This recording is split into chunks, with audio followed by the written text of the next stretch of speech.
Доброе утро, Якутия! Наступил еще один новый день в нашей республике, и я очень рада встретить его вместе с вами, наши дорогие телезрители. Просыпайтесь вместе с нами и заряжайтесь энергией на весь день. Ну а чтобы вам было легче просыпаться, мы вам приготовили интересный выпуск. И что же мы вам покажем сегодня? В Индии в тестовом варианте запустили первый общественный транспорт на водороде. Далее тему мировых новостей продолжим новостями из Амазонки, где местные жители нашли необычные наскальные рисунки. Возможно, это будущее может стать местом для притяжения туристов. В преддверии международного праздника Хэллоуин мы продолжаем вам рассказывать, как готовятся люди к этому празднику. В этот раз мы покажем, как в лондонском зоопарке животных угощают тыквами. А гостями нашего эфира сегодня будут ученые из Северо-Восточного федерального университета, которые расскажут нам о международном конгрессе, который стартует сегодня в стенах университета. А во втором блоке к нам забежит человек, которая расскажет нам про сайт Кулаковского, который с завтрашнего дня начинает свою работу. Так что оставайтесь вместе с нами, подписывайтесь на наш телеграм-канал. Также сегодня в течение эфира мы будем разыгрывать 2 билета в кинотеатр «Центральный». И именно вы можете победить его, но для этого нужно подписаться, не забывайте. И также ждать вопросы, которые в скором времени я озвучу. И по традиции давайте же узнаем, какая же погода нас ожидает сегодня за окном. На 6 часов утра в центральных районах минус 9, минус 5 градусов. В Заречной группе минус 13, минус 4. В южных минус 7, минус 6 градусов. В Вилюйской группе минус 5, минус 4. В Нижнеленских минус 8, минус 7 градусов. В западных минус 6, минус 4. В Колымо-Индигирской группе Улусов минус 25, минус 14.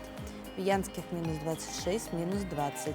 На северо-западе минус 16, минус 8 градусов. В Якутске температура воздуха на 6 часов утра составляет минус 7 градусов. Атмосферное давление 750 миллиметров ртутного столба. Ветер северо-западный 1 метр в секунду. Сегодня днем ожидается небольшой снег. Ветер северо-западный 2,7 метра в секунду. И температура минус 5, минус 3 градуса.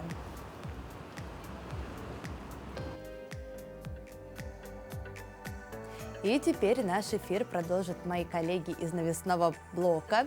Давайте вместе с ними узнаем, какие интересные события произошли, пока мы вместе с вами спали.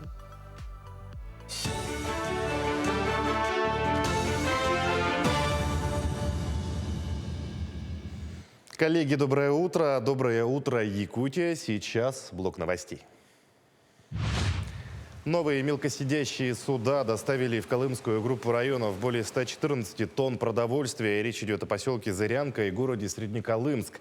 Из-за снижения уровня воды в арктических реках с 2019 года в период навигации суда Якутопторга не могли зайти на реку Колыма. Для решения проблемного вопроса по поручению главы Якутии о регулярном обеспечении арктических районов овощами и фруктами Якутопторг своими силами построил мелкосидящее судно грузоподъемностью до 8 тонн под названием «Фрейр». Новое судно и аналогичное мелкосидящее судно «Актер» позволили снабжать расширенным ассортиментом продуктов Зырянку и Среднеколымск до прибытия теплохода-рефрижератора. На реках и водоемах Якутии начал появляться лед, и уже несколько человек стали жертвами ледяной воды. Для своевременного оказания помощи служба спасения регулярно проводит учения. Также модернизирует спасательное оборудование и инвентарь. Одно из средств опробовали в акватории 202-го микрорайона. Разработка – это спасательная доска, выполненная из современных материалов с применением полипропилена. Материал легче воды и спокойно выдерживает вес 2 человек. Так, попавшему в ледяную воду или на хрупкий лед данное средство спасения подают при помощи веревки, затем пострадавшего вытягивают на берег. Данное оборудование мы успешно презентовали, устойчивость показывает, простота использования, легкий вес, и грузоподъем на 150 килограмм. Характеристики сами вот такие. оптимальный для нашей работы, и поэтому мы его будем применять на вооружение. В Жиганске, где уже лежит толстый слой снега, местные жители в конце октября собирают голубику. Северный сорт голубики обладает высокой стойкостью и низким температурам, может выдерживать до минус 34 градусов, сообщает телеграм-канал «Новости Жиганска». Так что и сейчас люди ведрами собирают полезную ягоду. Как рассказывают ягодницы, этот год был урожайным. В Якутске проведут открытый турнир «Игры предков» на призы Якутского медицинского колледжа. Ожидается участие более 30 человек. Участниками соревнований станут студенты учреждений среднего профессионального образования. Каждая команда выставит по 2 спортсмена, а хозяева соревнований смогут делегировать 3. В рамках турнира проведут состязания по тутум-эргир, масс-рестлингу, перепрыгиванию через палку, прыжкам крестом и водопою. Победителя определят по сумме набранных очков в каждом виде. Январь в России является самым коротким рабочим месяцем благодаря новогодним каникулам, длина которых может ежегодно меняться в соответствии с решением правительства. Так, в январе на выходные и праздничные приходится 14 дней. 8 из них относятся к новогодним каникулам. Однако из-за того, что в этом году 30 и 31 декабря выпадают на выходные, субботу и воскресенье, россияне будут отдыхать в январе в общей сложности 10 дней. Также некоторые праздничные даты были перенесены. Так, россияне будут отдыхать с 23 по 25 февраля и с 8 по 10 марта. А на майские праздники придется целых 4 выходных дня.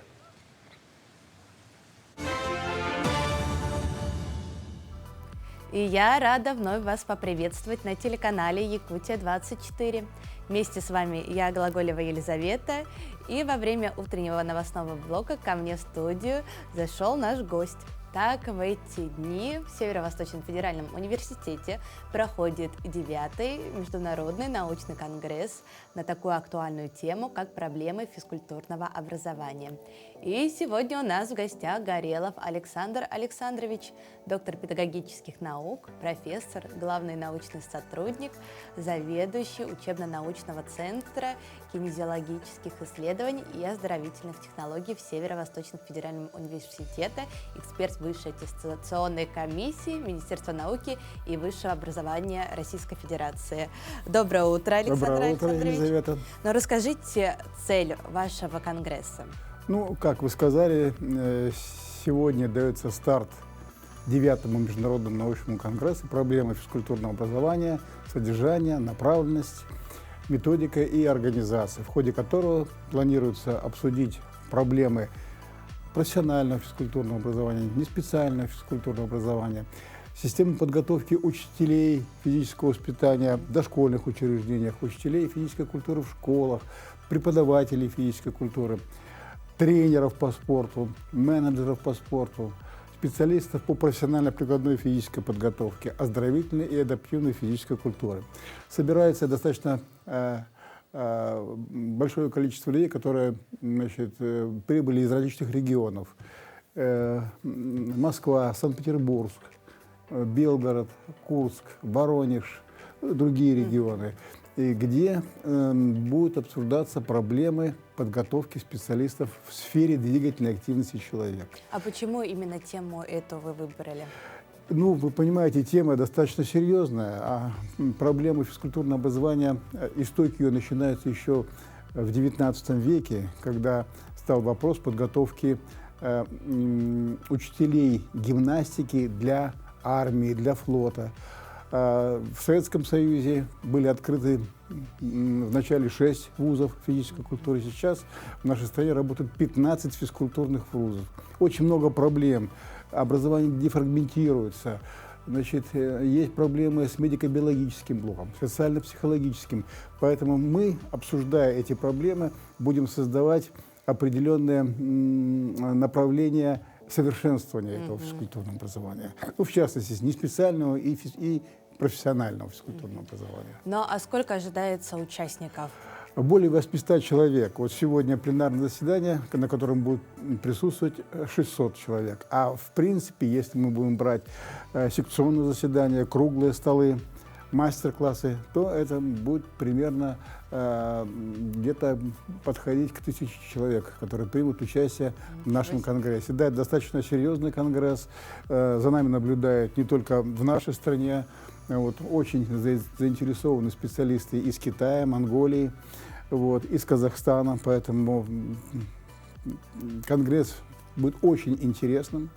Будет большая работа на дискуссионных площадках, будет много предложений, готовится резолюция серьезная, которая позволит нам и создавать новые учебные пособия, учебники, новые рекомендации по подготовке наших специалистов, ну и другие аспекты.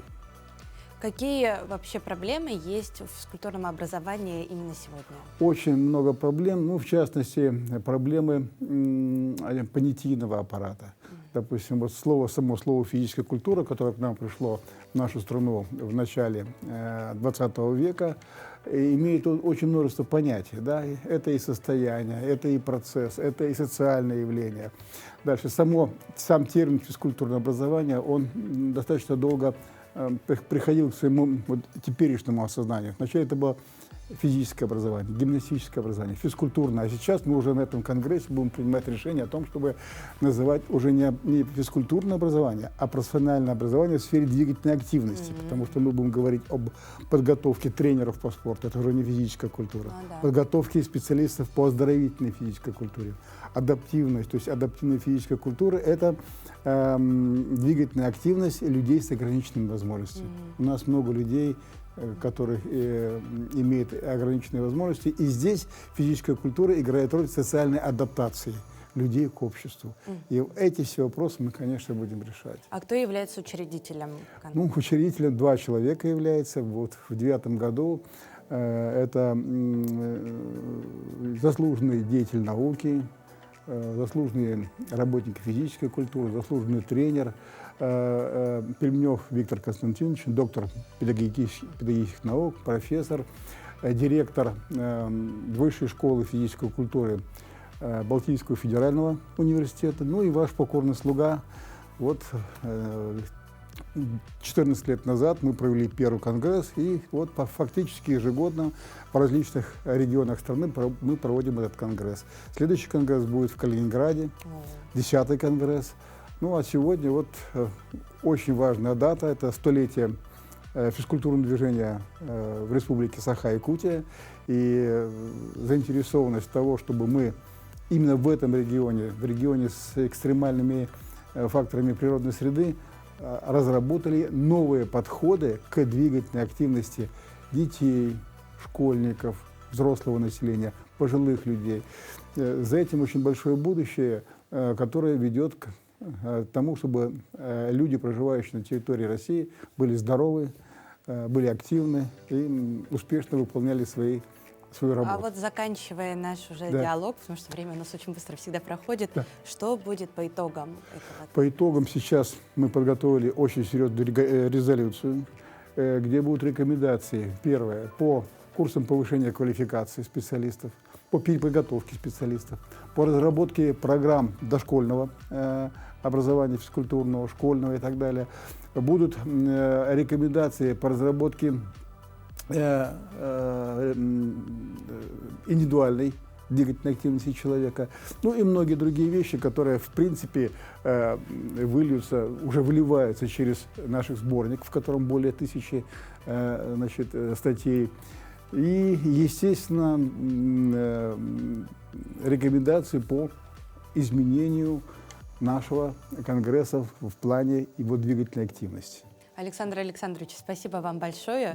Сначала хочется вас поздравить с праздником. Все-таки идет профессиональный праздник, как вы уже назвали.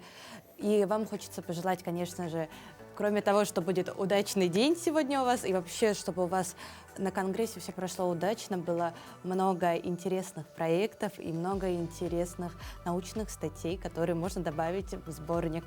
Огромное спасибо за пожелание успеха. Мы ждем, что отголоски нашего конгресса будут серьезные, и мы достигнем значительных успехов. Спасибо большое. Привет.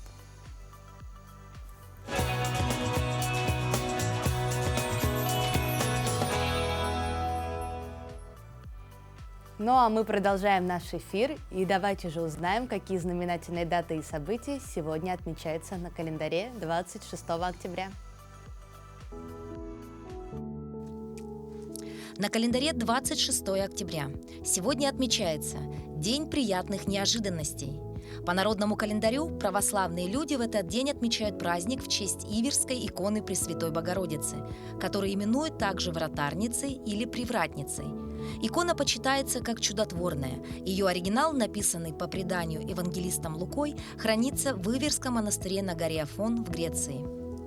В этот день, в 1824 году, в Москве официально открыт Малый театр. В 1863 году в Лондоне учреждена футбольная ассоциация, первый в мире узкоспециальный футбольный союз. В 1920 году Совет народных комиссаров издал постановление о продаже за границу русских художественных ценностей. На основании постановления создается антикварный экспортный фонд. С 1921 года Государственный фонд ценностей для внешней торговли. Первые массовые изъятия ценностей для срочной продажи оказались связаны с церковным имуществом.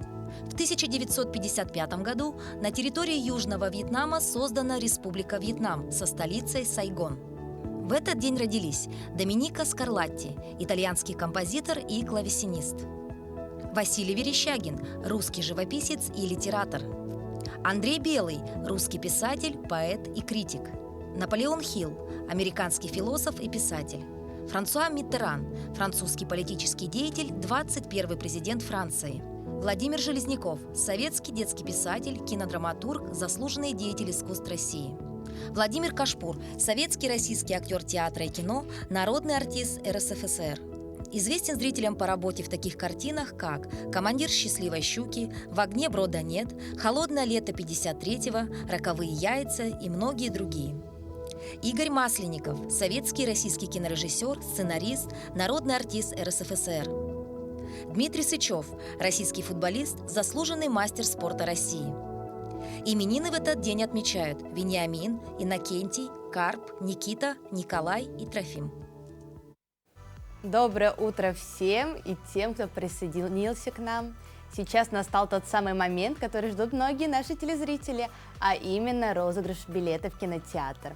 Условия, как прежде, просты. Это надо, чтобы вы были подписаны на наш телеграм-канал «Утро Якутии». QR-код видите перед своими экранами. Если вы еще не являетесь нашим подписчиком, то смело наведите камеру вашего смартфона или гаджета на этот QR-код и подпишитесь. Так, вопрос нашего розыгрыша звучит таким образом, и он будет связан с реалити-проектом «Городские девчата». Если вы смотрите этот проект на телеканале Якутия-24, то вам будет легко ответить сразу на несколько вопросов, так как вопросов будет несколько, и вот как они звучат. Сколько выпусков реалити-проекта «Городские девчата» вышли в эфир? Первый вопрос. Второй вопрос. Кто из участниц проекта имеет собственную студию красоты? Третий. Кого из участниц называют африканкой? Следующий вопрос. Что держит в руках участница проекта Анжелика Кривошапки на презентации первой серии? И заключительный вопрос. Который из участниц проекта чуть ли не оставила мозоли на вымени коров во времени подойки? Все эти вопросы продублированы в наш телеграм-канал. Ответы, соответственно, принимаем только там. Так что дерзайте, итоги подведем в конце нашего эфира. Ну, а если вы еще не смотрели этот реалити-проект, то смело наводите свой смартфон на этот QR-код, и вы попадете прямо в плейлист YouTube-канала Якутия-24 со всеми вышедшими выпусками проекта «Городские девчата». Ну, а теперь переходим к новостям из мира научных открытий. Так, в Индии впервые на дорогу выходят автобусы, работающие на водороде. Пока их только 2. Они будут перевозить пассажиров в Нью-Дели. Запас хода водородного автобуса 350 километров.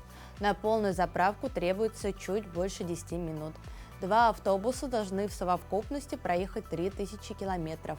Потом специалисты оценят производительность, а также стойкость новой техники. Водородный транспорт считают экологичным, поскольку в процессе его работы выделяется только чистая вода. Однако он менее энергоэффективен, чем электрические автомобили. К тому же в мире пока немного водородных заправочных станций. В Индии в рамках испытаний к концу года запустят еще 13 водородных автобусов. Они появятся не только в Нью-Дели, но и в других городах. Между тем, премьер-министр Нарендра Моди поставил перед нефтегазовой промышленностью Индии задачу вырабатывать 1 миллион тонн водорода в год. Ну а мы продолжаем дальше. Интересные факты и человеческие лица, вырезанные на камне, обнаружили на скалах вдоль реки Амазонки. Они обнажились после падения уровня воды и засухи.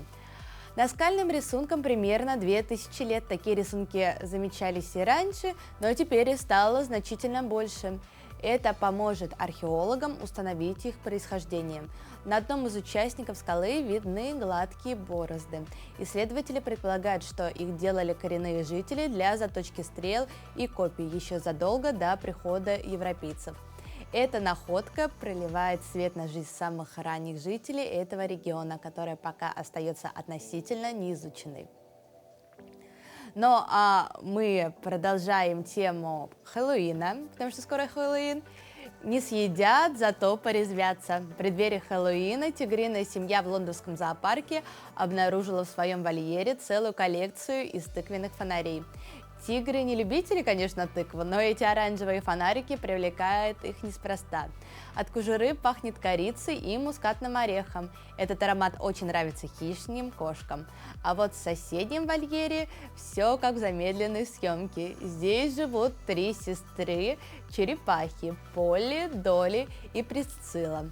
Рептилиям сложно прокусить круглый бок тыквы, поэтому трапезу начинают они с тех мест, где прорезаны глаза и рот светильника Джека. Хэллоуин празднуется и комодский дракон Кализи. Это самая крупная рептилия в лондонском зоопарке. И вегетарианская диета, конечно, не для нее, поэтому в тыкве спрятан кусок мяса. 1,5-метровый варан разделяется, быстро съедает его, ведь у него 60 острых зубов. Напомним, что Хэллоуин – это международный праздник, уходящий корнями в традиции древних кельтов, Ирландии и Шотландии. Отмечается он 31 октября.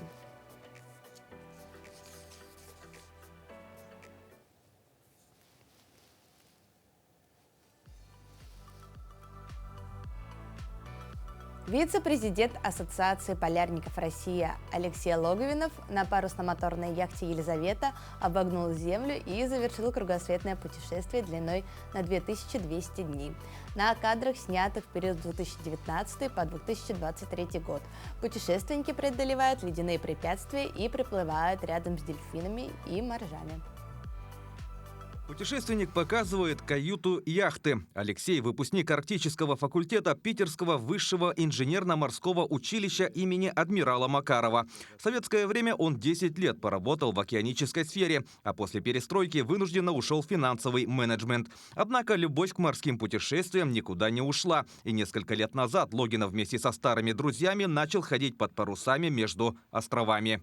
Возникла мысль, что неплохо было бы найти лодку и вообще обогнуть земной шар под парусом, как когда-то давно делали наши великие предки.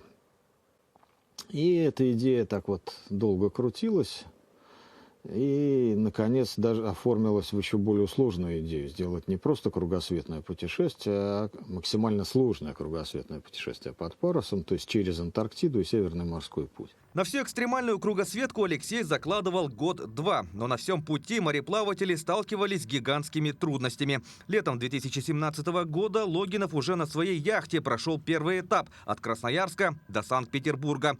В северной столице мореплавателям пришлось задержаться на 2 года, чтобы усовершенствовать Елизавету для тяжелых океанических маршрутов. После простоя Алексей уже с новым экипажем обогнул Европу, вышел к берегам Бразилии и доплыл до Антарктиды. В начале 2020 года мы вышли уже в Тихий океан через пролив Дрейка, дошли до Чили, и там вынуждены были прервать путешествие еще почти на год. в связи с карантином. Все островные государства закрылись на карантин и не пускали из внешнего мира никого. Ни туристические суда, ни грузовые, ни яхты. Вот, поэтому у нас были серьезные проблемы с пополнением питания, пресной воды, топлива.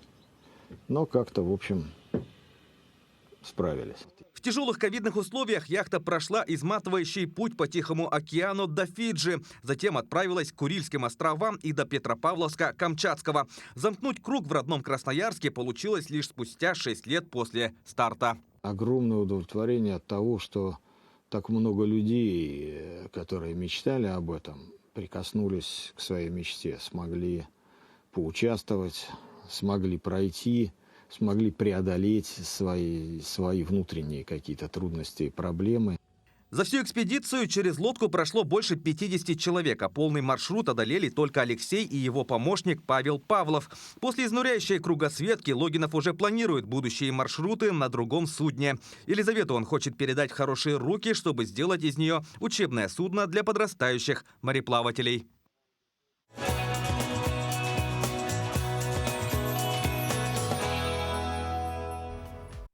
Отрекомендуем из справочной литературы до библиографического справочника.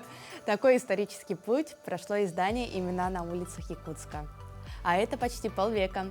Обновленный справочник был презентован в сентябре прошлого года.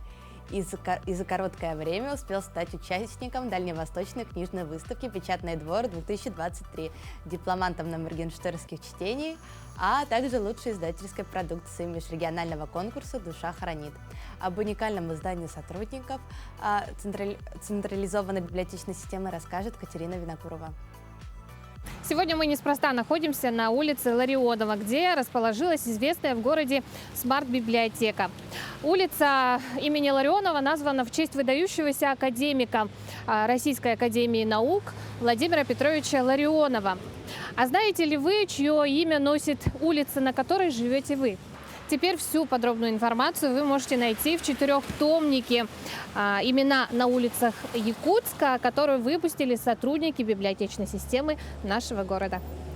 Выпуск справочника приурочен к столетию Якутской АССР и 390-летию города Якутска. На сбор и составление материала ушел целый год кропотливой и усердной работы информационно-библиографического и редакционно-издательского отделов совместно с архивом города Якутска, а также департаментом градостроительства. В начале 70-х годов начали выпускать рекомендательные списки литературы, которые назывались «Их имена на улицах города».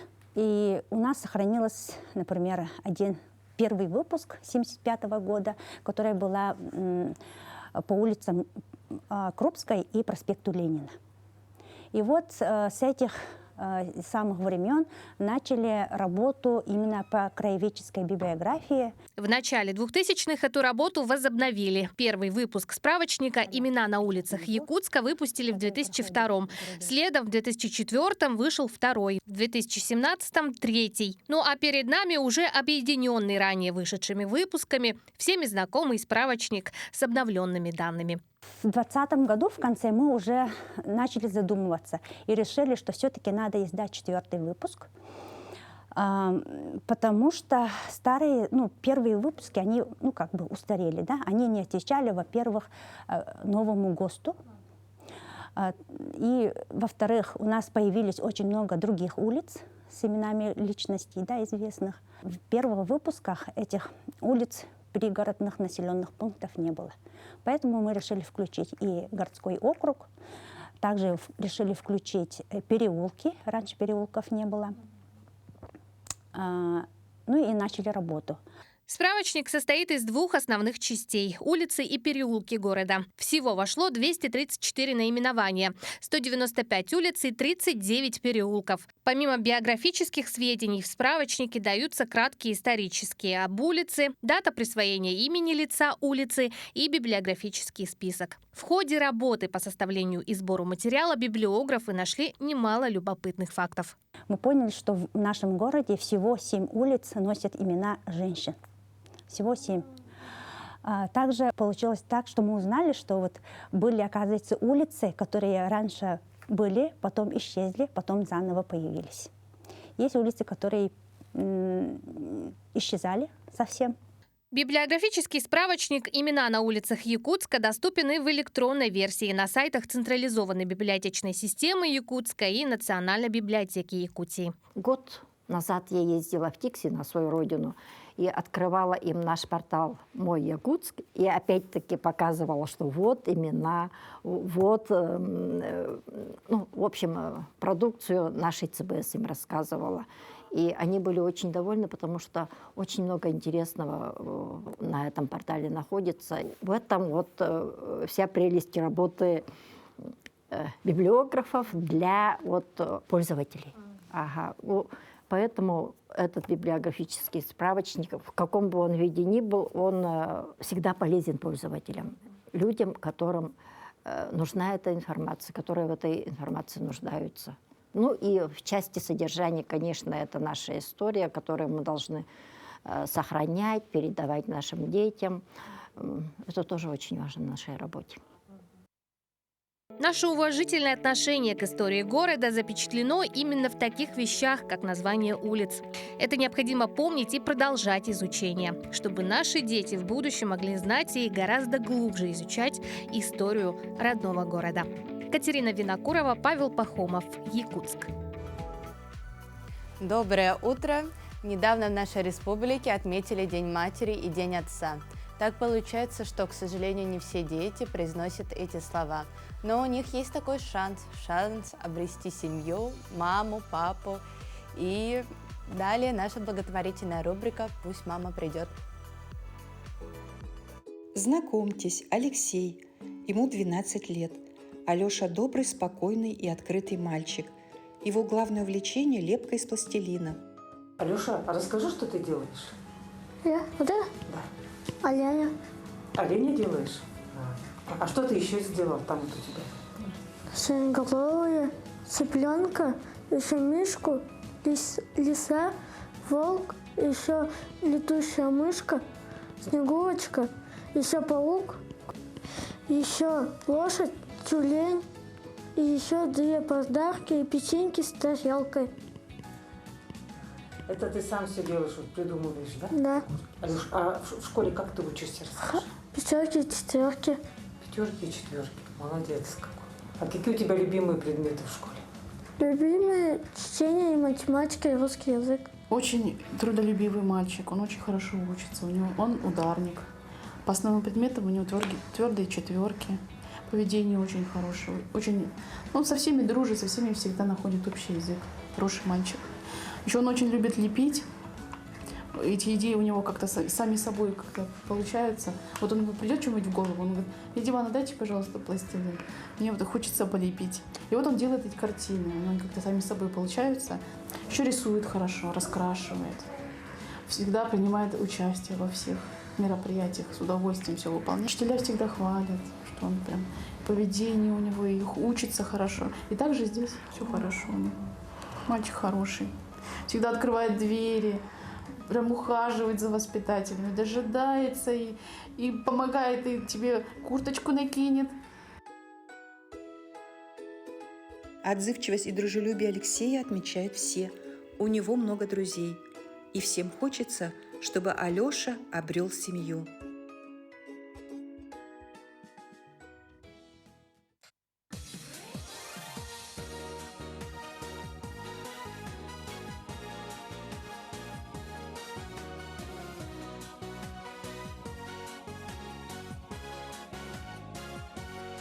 А уже завтра библиотека-архив первого президента Республики Саха-Якутия Михаила Ефимовича Николаева, Николаев-центр и общественная организация «Окружение Кулаковского» презентуют сайт народного писателя Якутии Алексея Елисеевича Кулаковского, приуроченного к 5-летию Алексея Елисеевича Кулаковского Республики Саха-Якутия на 2023-2027 года.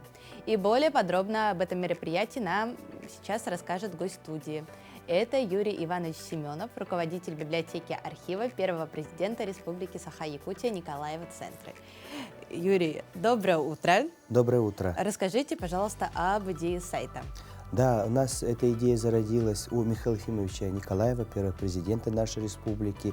Еще в прошлом году, когда мы проводили большой симпозиум, посвященный 145-летию Алексея Алексеевича Кулаковского в селе Качекацы Хангалатского улуса, где собралось очень большое количество со всех уголков нашей республики, Михаил Ефимович поставил перед нами большую задачу, чтобы мы достаточно широко, не только на территории республики, России и мира, постарались рассказать, оповестить, показать основные труды, идеи нашего основоположника якутской литературы, духовного лидера нашего народа Алексея Алексеевича Кулаковского. И, конечно, сегодня же огромное количество людей, прежде всего молодежи, живет именно в цифровом пространстве, и сайт является самым таким доступной формой, где мы постарались собрать все основные материалы, прежде всего биография, которая была написана Институтом Кулаковского Северо-Восточного федерального университета, который возглавляет наши ученые во главе с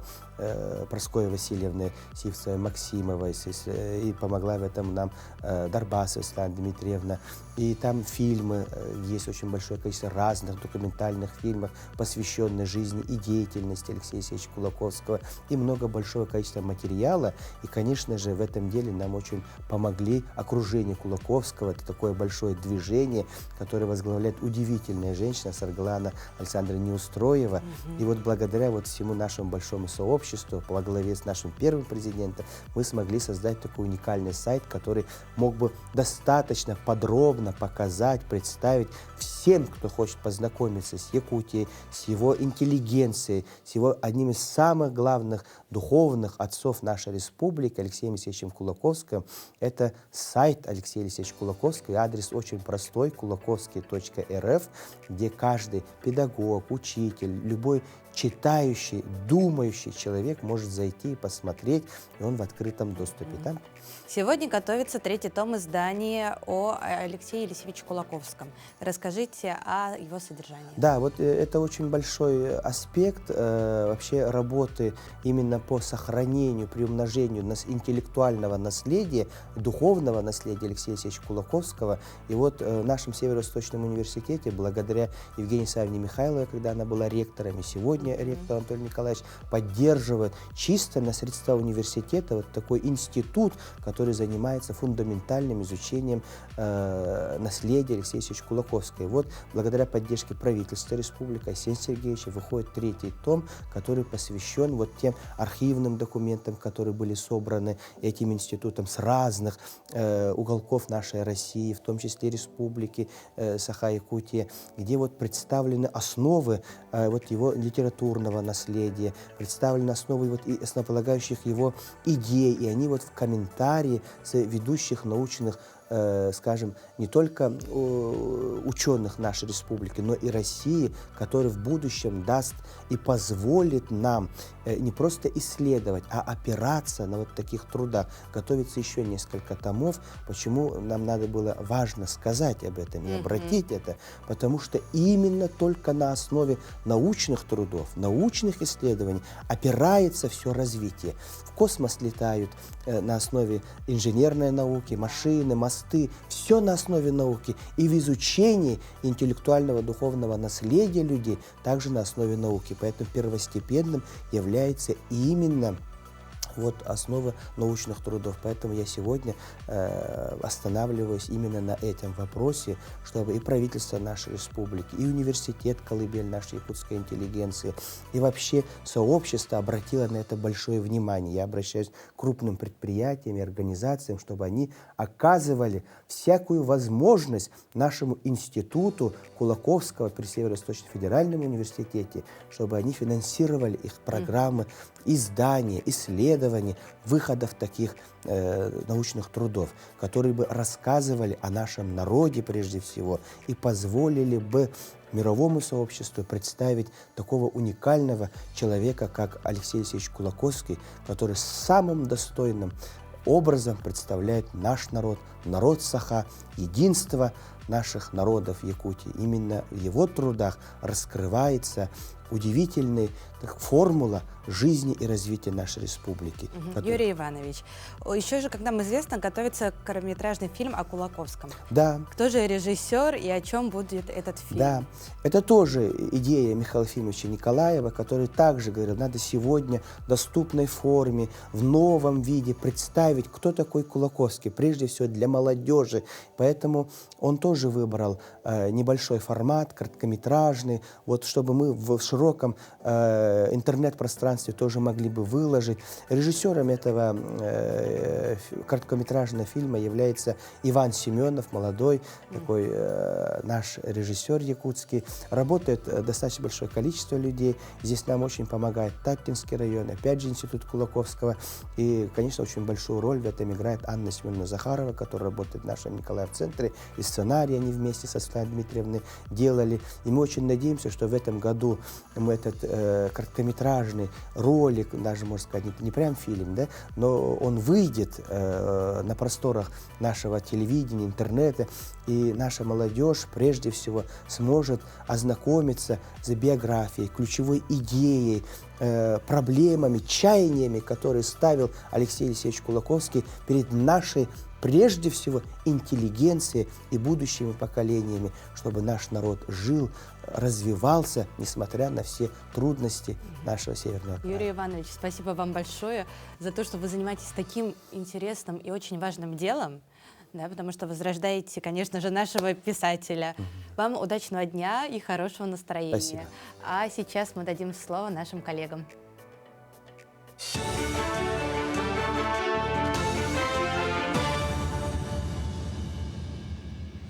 Якутия, доброе утро. Далее смотрите блок новостей. В Якутске проходит неделя охраны труда. Это площадка для обсуждения современных тенденций и перспектив, обмена опытом в области безопасных условий труда. Во второй день провели стратегическую сессию на тему развития культуры безопасности. Эксперт из Москвы рассказал про локальные и правовые акты, организацию безопасных условий труда, охрану окружающей среды, безаварийную работу, недопущение происшествий, инцидентов, нештатных ситуаций. Хотя в Трудовом кодексе было снижение. Сегодня формат у нас стратегической сессии, где вырабатываются мероприятия по обеспечению безопасности, по внедрению инструментов культуры безопасности в организациях. То есть нам предстоит рассмотреть этот вопрос с разных точек зрения, с точки зрения органов городского, наверное, государственного управления, со стороны работодателей, работников.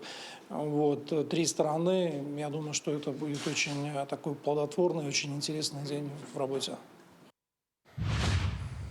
Новое здание для средней школы имени героя Лонгинова начали строить в селе Беськёль. Строительство идет по поручению президента Владимира Путина. Объект строят за счет федеральных и республиканских средств. На сегодняшний день прокладывают тепловые сети, электричество, канализацию и вентиляцию. Затем начнутся фасадные работы, установка окон и монтаж дверей. Всего на данный момент к работе привлечены 50 рабочих.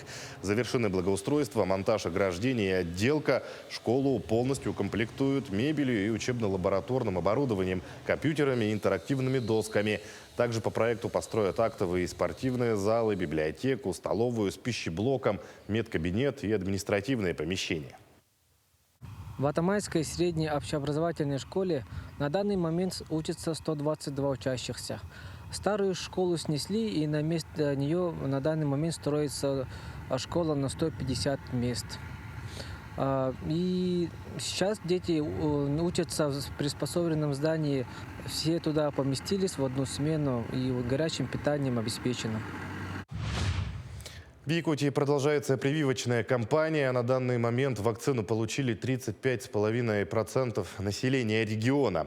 Например, в столичной поликлинике номер 1 вакцину получили более 17 тысяч взрослых и более 12 тысяч детей. В последнее время все чаще появляются разные штаммы респираторных заболеваний. Одним из них является грипп, вирус которого передается воздушно-капельным путем. Для того, чтобы человек не заболел гриппом, лучше заранее получить прививку, говорят врачи. Прививку в первую очередь ставят гражданам с хроническими заболеваниями и тем, кто больше всего работает с населением. Это учителя, медики, продавцы, водители и другие специалисты. Мы прививаем всех по заявкам. Ездим в организации, в детские садики, школы. И здесь в поликлинике тоже прививаем. Вакцины создаются на 1 сезон, потому что штаммы гриппа меняются, и именно актуальные. Поэтому мы ежегодно получаем разные вакцины. У человека создается иммунитет, то есть антитела создаются против гриппа типа А, типа Б. Неравнодушные люди, совершающие каждый день добрые дела, получили свои награды. Так, в рамках медиапроекта «Свои» вручены знаки общественной признательности тем, кто добровольно помогает участникам спецоперации и нуждающимся в помощи. Удостоились наград предприниматели, волонтеры общественного движения «Якутия с тобой». Проект призван поощрять и рассказывать о добрых поступках людей, не оставшихся в стороне. По словам организаторов, с каждым разом неравнодушных граждан становится все больше. Наши ребята, которые являются добровольцами, которые являются на фронте, им очень важна моральная поддержка близких и родных своих людей. И этот проект возник как потребность присылать как можно быстрее вот эти посылки, как можно ближе к линии фронта. И сейчас мы в процессе подготовки, отправки и сбора гуманитарного груза. К текущему часу это все новости. Всего доброго и удачного дня. Ну а мы продолжаем розыгрыш билетов на кинотеатр «Центральный». QR-код можете посмотреть на экране. И на данный момент ответы правильные есть, но они не полные, поэтому сейчас на данный момент ближе всех к правильным ответам Василий. Поэтому, Василий, зайдите еще раз и посмотрите ответы, где что нужно дополнить. Подсказку, наши дорогие телезрители, мы выложили в телеграм-канал.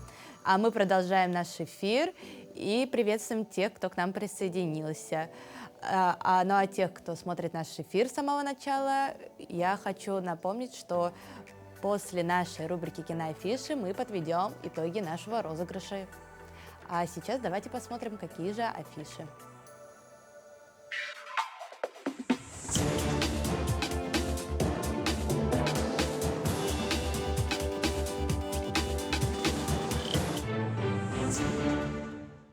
Смотрите в кинотеатре «Центральный» с этого четверга. Мы уже ничего не сможем сделать. Есть один человек, который, возможно, смог бы помочь.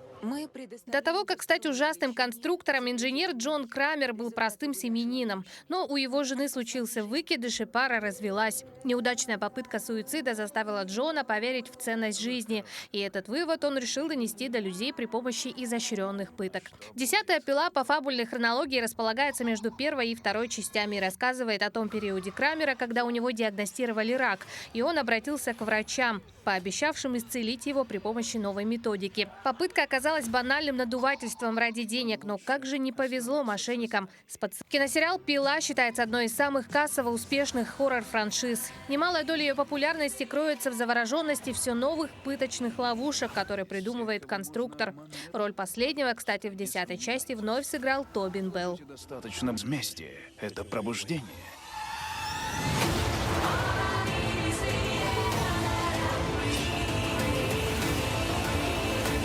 Жить или умереть. Выбор за вами. Пила 10. В широкий прокат выходит российская картина «По щучьему велению». Сказочное приключение Емели грозит обернуться катастрофой для целого царства, но главный герой и его волшебная спутница знают способ все исправить. История о верности и предательстве, любви и ее поисках, понятная и детям, и взрослым. Знакомая с детства сказка в новом прочтении. Здесь сражаются не за полцарства, а за чувства. Врагов не уничтожают, а дружат с ними. И 3 заветных желания, которые пообещала исполнить Щука вместе с героем, становятся все реальнее. Наведу тут порядок. И никто тебе не сможет помешать.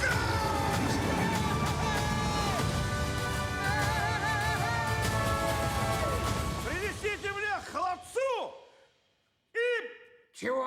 Холодцу! Иду!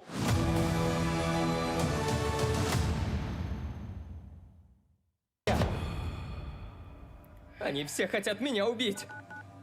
После того, как люди в интернете, а затем журналисты в теленовостях распространяют слух о причастности Гарри ко взрыву в метро, его дом превращается в настоящую ловушку, из которой нет выхода.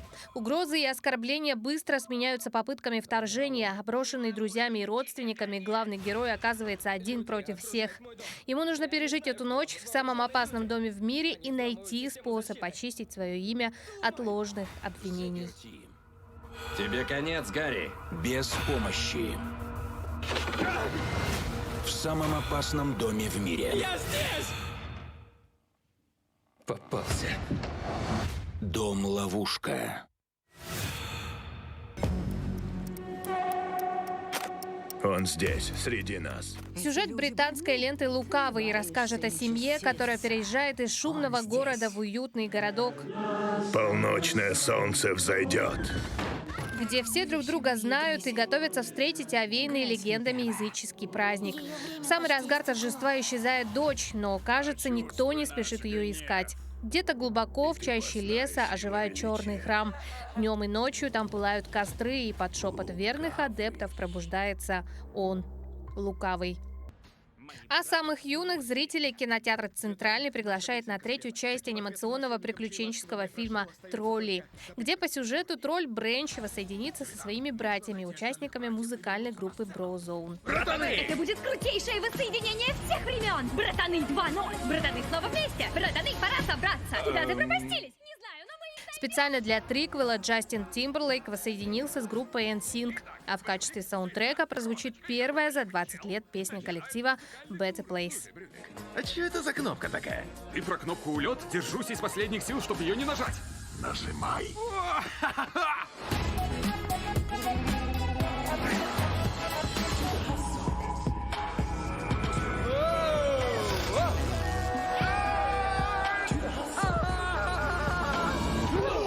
Желаем вам отличного настроения и приятного просмотра. Ха, погляди-ка.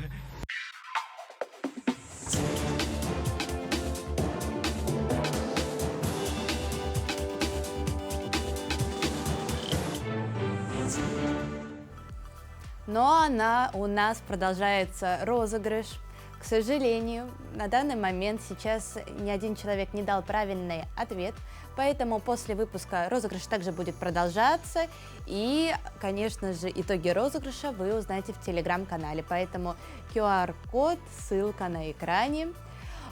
Завтра также у нас будет проходить розыгрыш на эту же тему, на городские девчата, поэтому те, кто не смотрел, может быть, этот интересный проект, или кто-то подзабыл, обязательно переходите тоже по QR-коду «Городские девчата» и смотрите, есть время.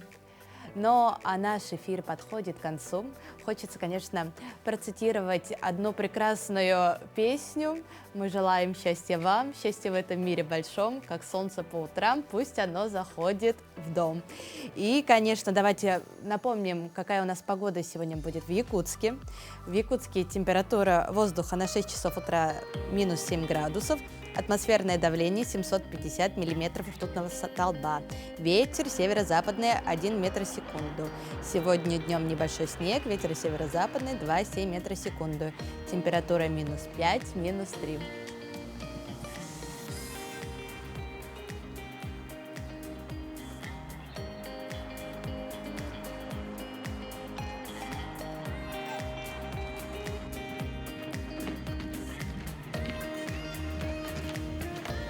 Но на этом мы с вами прощаемся.